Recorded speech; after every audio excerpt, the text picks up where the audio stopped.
가격은 그대로 두는 척하며 용량을 줄인 꼼수 인상, 슈링크플레이션 제품이 얼마나 되는지 정부가 조사를 벌인 결과 1년 새 37개 제품이 실제 양을 줄인 걸로 확인됐습니다. 대부분 소비자들에게 제대로 알리지도 않았는데 앞으로 또 몰래 양을 줄이면 과태료를 물게 됩니다. 공다솜 기자입니다. 국내 최대 견과류 회사에서 만든 아몬드입니다. 다양한 맛으로 큰 인기를 끌었는데 올해 1월 용량을 130g에서 120g으로 10g 줄였습니다. 그램당 가격이 8% 가까이 비싸진 셈입니다. 식탁에 자주 오르는 김도 지난 9월 용량을 0.5g 10% 줄였습니다. 직접 장수를 세어보니 한 장이 덜 들어있습니다. 정부가 조사해보니 최근 1년간 견과류와 김, 우유, 소시지 등 9개 품목의 37개 상품이 이같이 양을 줄였습니다. 가격을 그대로 둔 채 양을 줄이는 슈링크플레이션으로 사실상 값이 오른 효과를 본 겁니다. 이 중 소비자에게 용량 변경을 안내한 제조사는 2곳뿐이라 소비자들은 속았단 반응입니다. 지금도 아는 사람 말고 모르는 사람 모를 거예요. 그런 것까지 기업들이 속이면 믿을 곳이 없다고 생각해요. 공정위는 제조사들이 영양 정보뿐 아니라 용량 정보까지 표시하도록 제도를 개선하기로 했습니다. 제품 용량이 바뀌는 경우엔 포장지의 변경 전후 용량을 모두 적어야 하는 겁니다. 유통업자의 단위 가격 표시 품목을 확대하고 표시 대상을 현행 오프라인에서 온라인으로 확대할 예정입니다. 소비자에게 알리지 않고 용량과 성분 등을 변경할 경우엔 과태료까지 물 수 있게 처벌도 강화하기로 했습니다. JTBC 공다솜입니다. 최근 추경호 경제부총리까지 나서 정직하지 못한 행위라고 질타한 슈링크플레이션에 대해 정부가 대응책을 내놓기로 했습니다. 이달 말까지 실태를 조사하고 이걸 바탕으로 구체적인 방안을 내놓겠다는 겁니다. 주요 생필품 실태 조사를 진행하는 한편 신고센터도 신설해 관련 사례에 대한 제보를 받도록 하겠습니다. 제품 중량이 줄었을 때 소비자가 알 수 있게 하는 게 핵심이 될 걸로 보입니다. 지금도 단위 가격 표시제가 있지만 소비자가 일일이 숫자를 기억하긴 사실상 불가능합니다. 양이 줄어든 거에 대해서는 이제 따로 표기를 해놓거나 그러지는 않으니까 소비자를 약간 기만하는 형태로 보여지지 않을까.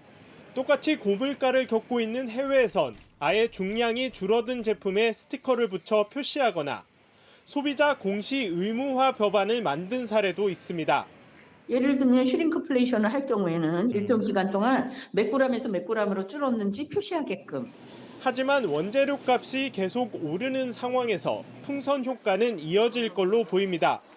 실제 오렌지 원액 가격이 오르자 주스 과즙의 함량을 80%로 내리는 등 제품의 핵심 재료 비중을 줄이거나 바꾸는 사례도 늘고 있습니다. 가격은 같아도 제품 질을 떨어뜨리는 스킨플레이션입니다. 최근 기후변화로 올리브 값이 치솟자 한 식품업체가 올리브유 100%에서 해바라기유를 섞은 것도 마찬가지입니다. 업계는 어쩔 수 없다는 입장인데 고물가가 진정되기 전까진 이런 눈치 싸움은 계속될 전망입니다. JTBC 이상화입니다.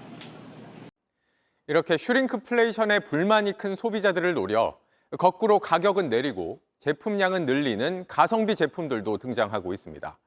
중간 마진과 광고 비용을 줄이는 식으로 제품 가격을 낮춘 겁니다. 이어서 공다솜 기자입니다.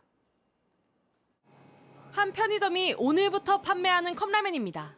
라면 양은 크기가 비슷한 기성 제품보다 20g 가까이 늘었지만 가격은 1,000원이 채 안 됩니다.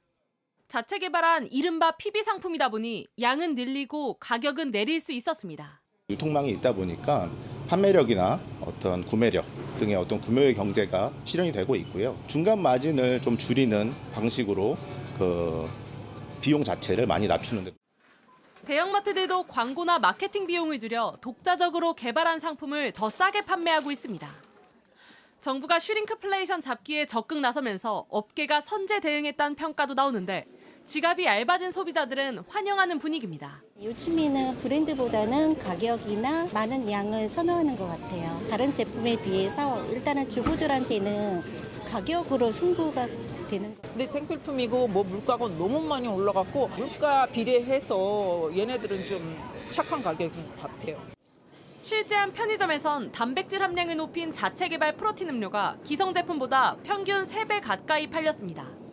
대형마트 3사의 PB 브랜드 매출도 올해에만 모두 10% 넘게 늘었습니다. 식품과 패션 등을 포함한 국내 PB 시장 규모는 10조 원이 넘는 걸로 추정되는데 길어지는 고물가로 가성비를 따지는 소비자가 늘면서 시장 성장세는 당분간 이어질 걸로 보입니다. JTBC 공다솜입니다.